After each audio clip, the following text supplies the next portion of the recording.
Всем привет, друзья, и добро пожаловать на мой канал. В предыдущей серии мы остановились на том, что наша девочка как бы уснула. И этим и закончилась первая часть. Сегодня же мы посмотрим другую концовку. Посмотрим, что будет, если не собрать всех светлячков. Давайте же приступим. Наверное, вначале будет все то же самое, поэтому я думаю, не стоит, наверное, это смотреть. Если вы это не видели, то посмотрите предыдущую мою серию. Так, в предыдущей серии мы ответили ей часа не прошло, глупая. А в этой, наверное, мы ответим: ты ведь в курсе, что нам запрещено видеться чаще одного раза в сутки? Ну что за угрюмая интонация? Разумеется, я читала инструкцию. Судя по картинкам, побочные эффекты при передозировке стандартные: головная боль, тошнота, усталость. В общем, ничего такого, с чем бы я не справилась своими силами, ведь теперь-то я знаю, как это сделать. Ты не ответила. Неужели ты даже капельку не рад, даже совсем чуть-чуть? Я порядком вымотался за сегодня, впрочем, как и ты. Давайте ответим нет. Ну, значит, и я не рада. Тебе нужно ложиться спать. Нет уж, ты сегодня достаточно мной командовал. Теперь моя очередь, значит так. Я просто буду молчать, пока не закончится действие лекарства. Как тебе такое? Эй, но так ведь нельзя. Ты должен делать все для того, чтобы я чувствовала себя лучше. Именно это я и делаю. Да чего же ты противный? А впрочем, чего это я переживаю? Так, вроде это было уже. Так, да уж, прямо я вне себя, с чего вдруг такое хорошее настроение? И, кстати, бесполезная здесь только ты. И жалкая вдобавок. Даже не пытайся испортить мне настроение, пока мы вместе, я хочу веселиться, ясно? В предыдущей серии мы были чуть помягче с ней, а в этой, я думаю, надо быть с ней уже так, чуть-чуть уже построже, наверное. Быть холодным и... Ну, быть холодным. Значит, теперь ты диктуешь условия?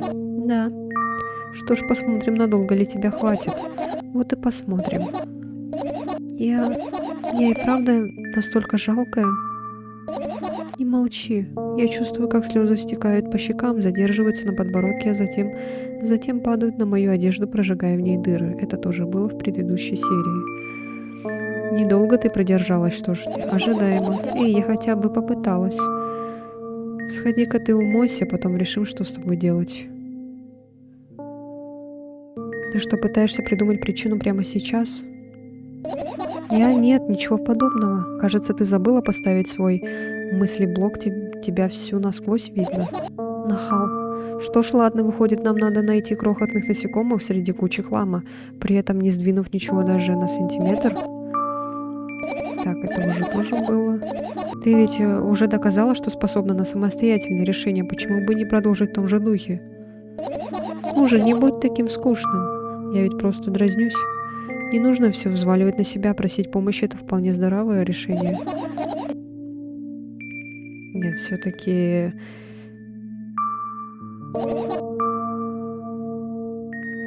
Варианты ответов как-то не зависят, что ли? У тебя одежда дымится. Хи-хи, да и пусть. Так, сейчас будем осматривать комнату ее в поисках светлячков. И постараемся найти не всех. И посмотрим, что из этого получится.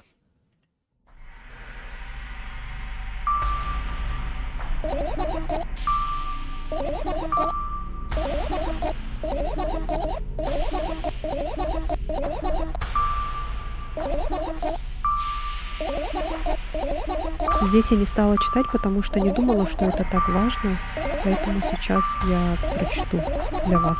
Все равно ведь вернешься к этой теме, я выбрала вариант. В один прекрасный день тебя выкапывают из твоей хомячей норки и приносят в зоомагазин, теперь клетка в твой новый дом. Здесь гораздо удобнее и теплее, чем под землей. А самое главное, здесь у тебя много соседей, их клетки точные копии твоей, да и сами хомячки, как две капли воды, похожи на тебя. Выходит, вы ничем друг от друга не отличаетесь. Кроме того, что они были рождены в этом зоомагазине. Ты спросишь, ну на что это указывает?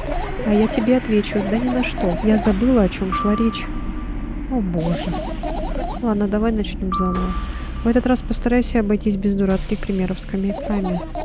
Ты же знаешь, что я не виновата и так. У меня было очень много друзей в сети, десятки, сотни, всех не сосчитать. Хотя почему не сосчитать, их было ровно 317. Впрочем, никто не считает точное количество хомячков, когда заходит в зоомагазин. И не отвлекайся. Ах да, из 317 друзей 68 увлекались играми, прямо как я. Еще 130 друзей любили рисовать, ну в точности, как я. Оставшиеся 112 друзей увлекались калькулятором и трехмерной графикой в равной степени. И когда я говорю в равной степени, я не имею в виду по 59,5 друзей с каждой стороны. Понимаешь? 119 можно разделить пополам без проблем, но с друзьями математика работает по-другому. Ну что ж за напасть, а? Давай ближе к делу. Разумеется, я знала, что настоящих людей в сети не существует. И выключая компьютер, я понимала, что все мои друзья умирают в тот же момент. И все же я ни капли не беспокоилась. Почему? Знаешь, из чего состоят компьютерные программы? Это всего-навсего комбинация чисел.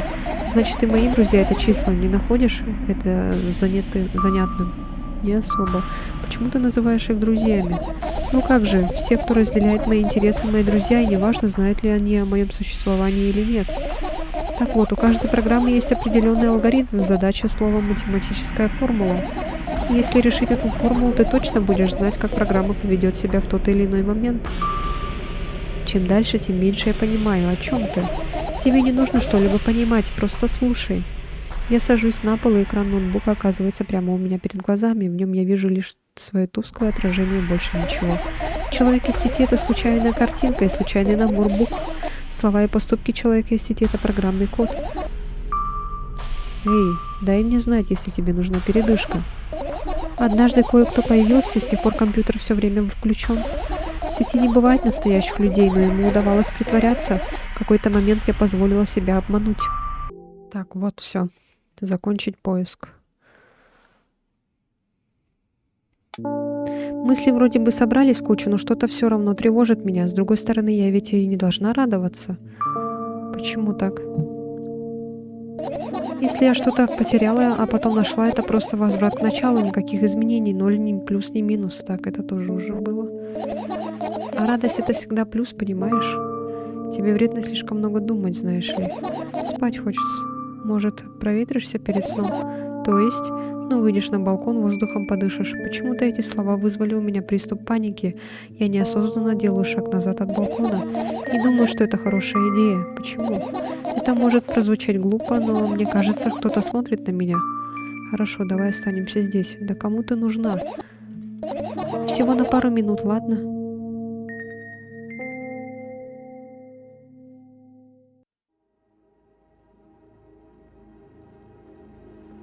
Воп-воп-воп. Что-то новое. Мой дом похож на бездонный котел. Вместо копоти на его стенках сотни бетонных и железных коробок.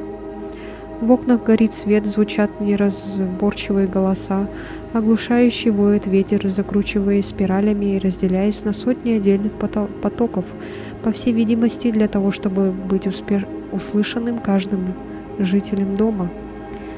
До чего же должно быть тоскливо постоянно жить в тишине и постоянно смотреть друг на друга? Очень странный дом. Странно, у тебя дом не находишь? Раньше из окна был вид на горизонт, а дом уходил вправо и влево на многие сотни метров. Наверное, в какой-то момент он замкнулся в кольцо. По-моему, ничего странного. Как ты себя чувствуешь? Я определенно себя чувствую, иногда большего и не надо. Все же тебе тревожно, я прав? Разумеется, более того, я в абсолютном ужасе, но разве это так заметно? Ты смотришь куда угодно, но не наверх. Но не вверх. Тут какой-то глаз, что ли, как будто бы. Ах, это... Я ведь тебе рассказывала, верно? О чем? Да так, пустяки. Разве могут пустяки вызывать ужас? Это сложно описать. Я взбираюсь на металлические перила и свешиваю ноги вниз. Один за другим бросаю в бездну короткие взгляды. Та отвечает мне рассерженным ледяным дыханием. Так мы общаемся, будто старинные друзья. Иногда мне кажется, что весь мир притворяется ненормальным. Он будто бы хочет убедить меня в чем-то, чего на самом деле нет. Странно, не находишь? Да, но в то же время я даже немного рада этому. Все вокруг создано лишь для меня, создано обманывать, запутывать, сбивать с толку. Если это правда выходит, не такая уж я и сумасшедшая.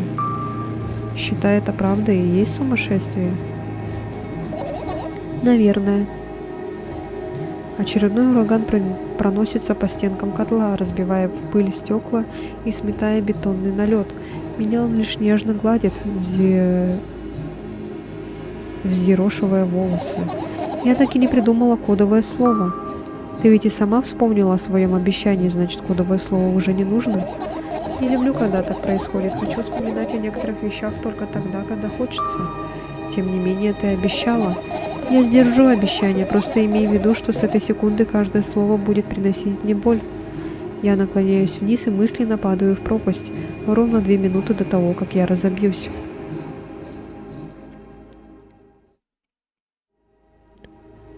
О, а вот и мы и летим.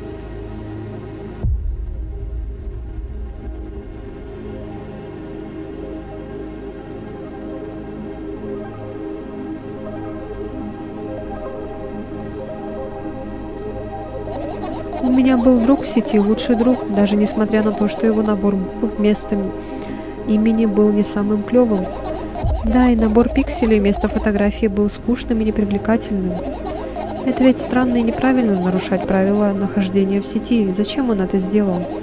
Может, в его коде не хватало нескольких строк? Я не совсем понимаю, о чем ты. Я бы могла рассказать тебе об этих правилах. Их невозможно нигде отыскать, но я-то умная и сама во всем разобралась. Однако же, я не уверена, стоит ли их озвучивать. Почему? Когда я пытаюсь произнести вслух то, что на уме, запросто могу где-то ошибиться.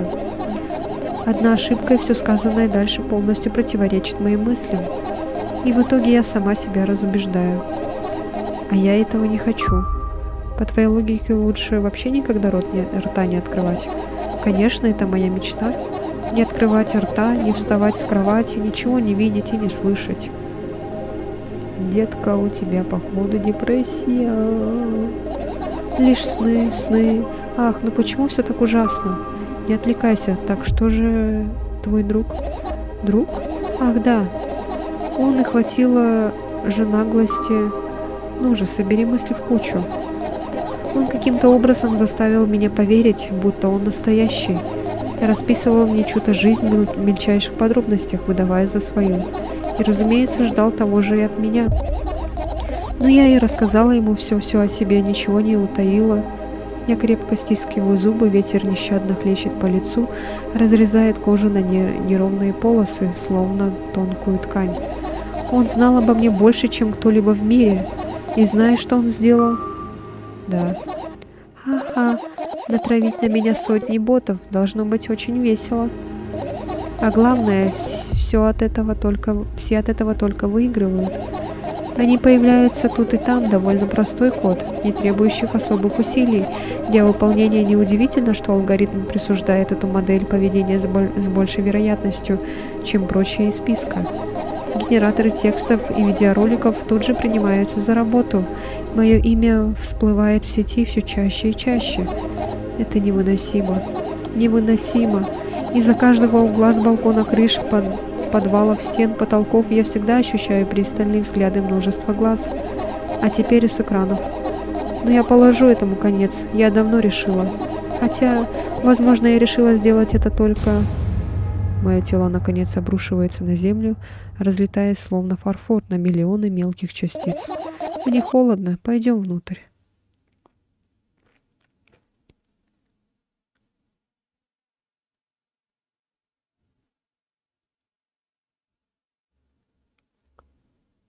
Я вернулась в комнату, к счастью, она совсем не изменилась за те минуты, что я была за ее пределами. Ни секунды не думая, я подхожу к ноутбуку и силой выдергиваю кабель из розетки. Вот и все. Вот и все. Вот и все. Что будешь делать? Что за глупый вопрос? Спать, конечно же. Надеяться, что завтра наступит через год или 10. Представлять, будто я где-то вне своей оболочки, и при этом я — это все еще я, немыслимо, как молоко вне пакета, и все же, не обязательно говорить вслух, чтобы я понимала, что ты переживаешь за меня, ведь я и так это знаю. Также я знаю, что у нас осталось совсем немного времени. Ты не станешь пить еще одну таблетку? Разумеется, более того, я не стану пить ее и завтра, и послезавтра. Это тоже было у нас. Прощаемся, выходит. Нет, у меня будет еще одна просьба, совсем крохотная. Какая же? Я сегодня слишком много наговорила, многое хотелось бы навсегда забыть. Я не виню тебя, просто было ли это так необходимо? Вот завтра и узнаешь. Нет, я так не усну. Хорошо, тогда что за просьба? Я нервно чешу запястье и прикусываю губу. Постой, ты что, боишься мне сказать? Да. А еще я боюсь, что произойдет что-то очень плохое, если я скажу. А еще я боюсь, что из-за того, что произойдет что-то плохое, произойдет что-то гораздо хуже. Да понял я. И все же не отстану, пока не скажешь, зануда. Нет, ты. Так, это было тоже... Интересно, это будет та же история? О, что-то новенькое, смотрите. Я просыпаюсь в центре тесной комнаты на холодном полу. Не вставая, окидывая комнату взглядом, вокруг голые стены и совершенно никакой мебели, лишь одинокая дверь, из-за которой доносятся неразборчивые звуки. Страшные звуки. Я обхватываю руками колени и укутываюсь в кофту, как в одеяло, бесполезно. Холод пробирает до костей.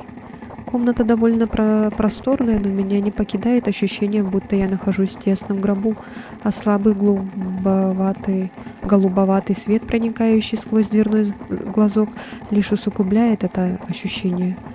Хочу ли я знать, что там снаружи? Словно по команде за дверью тут же раздается нечеловеческий рев. Он становится все громче, все отчетливее с каждой секундой. К двери явно приближается нечто. Я сжимаюсь в комочек, пытаюсь занимать как можно меньше места. Может, удастся стать невидимой или магическим образом уменьшиться. Тем временем рев становится невыносимо громким, но лишь на секунду, затем он будто бы боязливо отступает прочь, пока не затихает совсем, а я наконец решаюсь встать. Вытянувшись в полный рост, я вновь слышу странный звук, но теперь прямо над головой. Потолок медленно и со скрипом отдаляется, а на меня сыплется каменная крошка. Слегка прищурившись, я поднимаю руку и пытаюсь коснуться потолка, но тот резко ускоряет движение, спустя мгновение скрывается во тьме. Я больше не в гробу, вернее, не совсем в гробу, теперь это колодец в форме гроба. В комнате стало ощутимо темнее и холоднее. Рано или поздно мне придется что-то сделать. Проходят часы. Не помню себя. Я беспорядочно бегаю от одной стены к другой. Те стремительно отдаляются, расширяя без того маленькую комнату. В конечном итоге я оказываюсь посреди беспросветной тьмы, и только дверь зловеще смотрит на меня единственным глазом. Все это время я ее избегала, жуткие шорохи и завывания изредка доносились снаружи. Однако теперь иногда иного выбора попросту нет. Я медленно подхожу к двери и протягиваю руку. Дверь ожидаемо отдаляется, однако я продолжаю идти с вытянутой рукой. Терять из виду единственный источник света в непроглядной тьме совсем не хочется. В какой-то момент мне надоедает красться к двери, словно к дикому зверю, и я делаю резкий выпад, пытаясь схватиться за ручку, но... В последний миг дверь стремительно уносится прочь, а я, не удержавшись на ногах, больно падаю на холодный пол.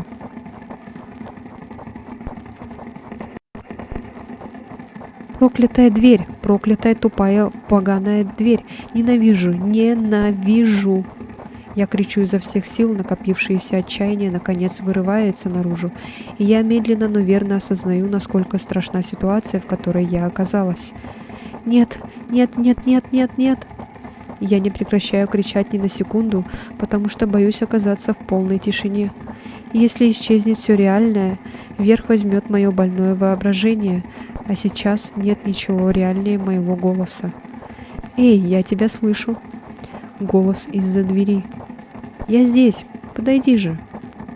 Я кричу втрое громче прежнего, до боли в горле, до шума в ушах. Больше всего на свете я не хочу терять контакт с этим человеком, кем бы он ни был. Эй, где ты? Я срываюсь с места и спотыкаюсь, бегу к двери.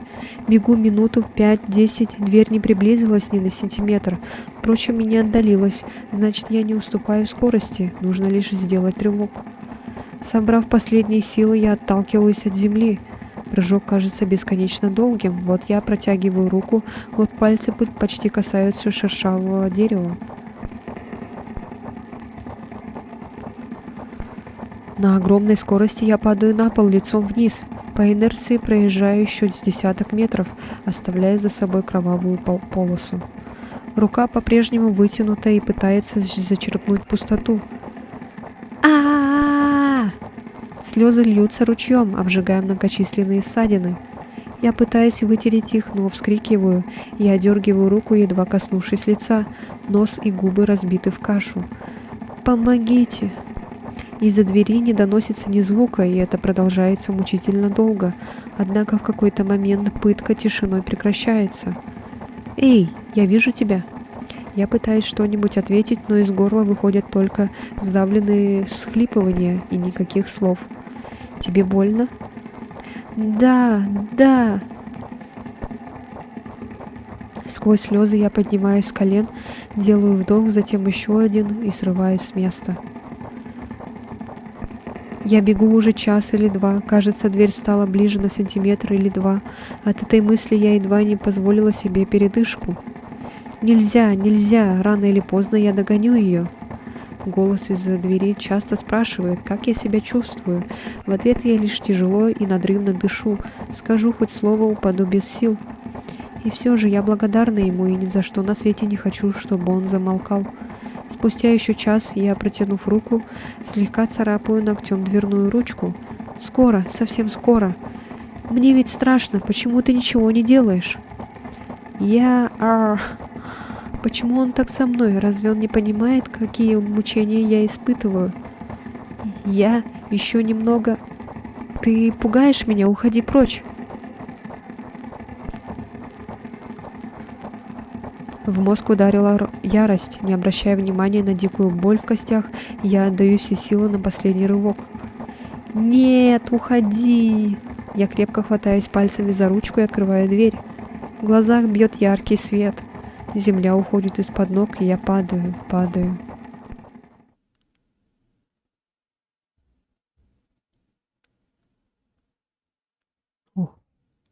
Я лежу, уткнувшись лицом в траву, пахнет водой, землей и ночной сыростью, и травой, очевидно.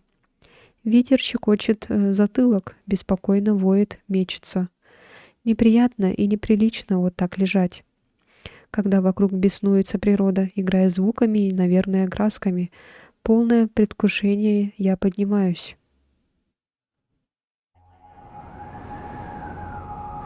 Бескрайнее поле, ясное небо, без единой звезды и блеклая луна где-то очень высоко. Я мотаю головой, пытаюсь выцепить взглядом хоть что-нибудь, но не выходит, все слишком необъятное. Голова кружится.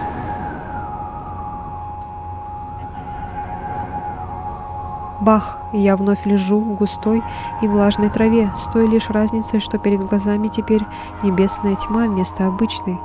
Хотя есть ли разница вообще? Ветер оглушительно воет, он явно недоволен.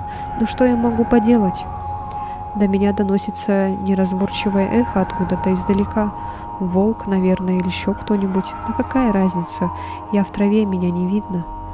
О-о-о! А эхо все нарастает и нарастает, и в какой-то момент я понимаю, что это никакой не волк. Я вскакиваю, как ошпаренная, и в суматохе верчу головой. Откуда же звучит этот голос? Я не произнесла этих слов, но мне тут же ответили. О, эй, я тебя слышу. Мой голос стелится по полю, смешиваясь с шелестом травы и воем ветра. Казалось, он вот-вот будет ими поглощен, но... О, эй, где ты? О, я не могу понять, в какую сторону мне бежать и бежать ли вообще. Кто-то явно очень хочет, чтобы его нашли. Помогли, может быть, ему больно? Трава щекочет мне пятки, пока я медленно направляюсь в сторону, откуда, как мне казалось, звучал голос. Только вот вокруг ни единого дерева или камня, вообще ничего. Только бесконечно... Ой, я пропустила нечаянно. Раздается оглушительный болезненный вопль. Я зажмуриваюсь и закрываю уши. Мне вдруг стало страшно, так страшно. А вопль тем временем превратился в плач. Я все еще до смерти напуганная, опасливо поднимаю голову. Очень-очень далеко, среди густой травы, виднеется темный силуэт. Всего лишь маленькое черное пятно, однако. «Эй, я вижу тебя!» Силуэт не шелохнулся, но с его стороны послышался звук. Нет, это был не крик, скорее шепот или хрипение. «О, тебе больно?» И снова никакой реакции, одни лишь неразборчивые звуки. Быть может, это ветер сходит с ума, а темное пятно всего лишь камень или дерево?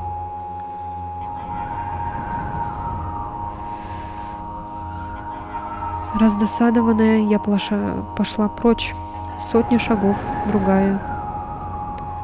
Затем я оборачиваюсь удивительно, но пятно не стало меньше. Я перехожу на легкий бег. Трава больше не щекочет. Она хлестко бьет по ногам, оставляя порезы. Внутри меня нарастает паника и необъяснимый ужас. Камень, дерево. Какого черта этому полю нет конца? Я больше не оборачиваюсь. Я знаю, оно преследует меня. До моих ушей доносятся все более странные звуки, все громче и отчетливее.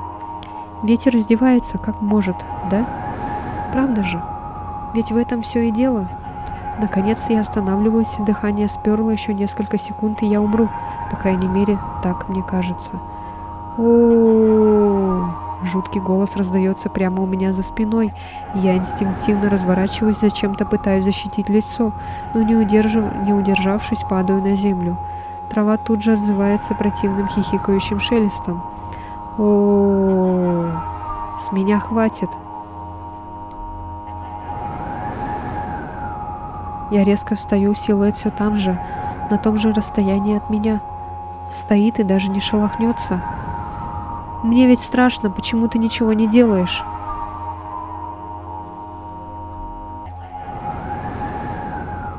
Силуэт дрожит, а затем очень медленно плывет в мою сторону.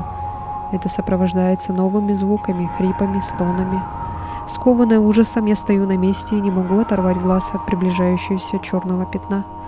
Губы пересохли, и я, не узнавая собственного голоса, говорю: «Ты пугаешь меня, уходи прочь!»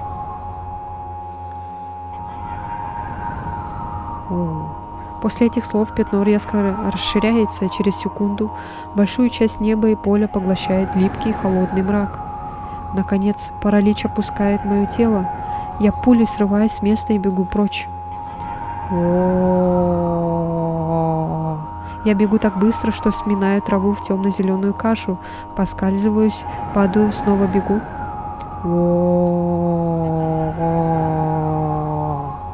Нет, нет, нет, нет, нет.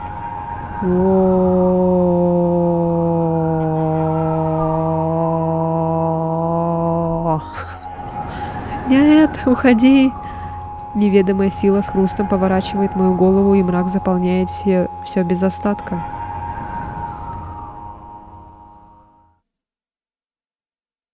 Я просыпаюсь в центре тесной комнаты на холодном полу. Не вставая, окидываю комнату взглядом, вокруг голой стены и совершенно никакой мебели.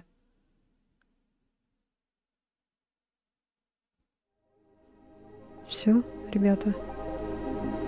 Мы открыли другую концовку.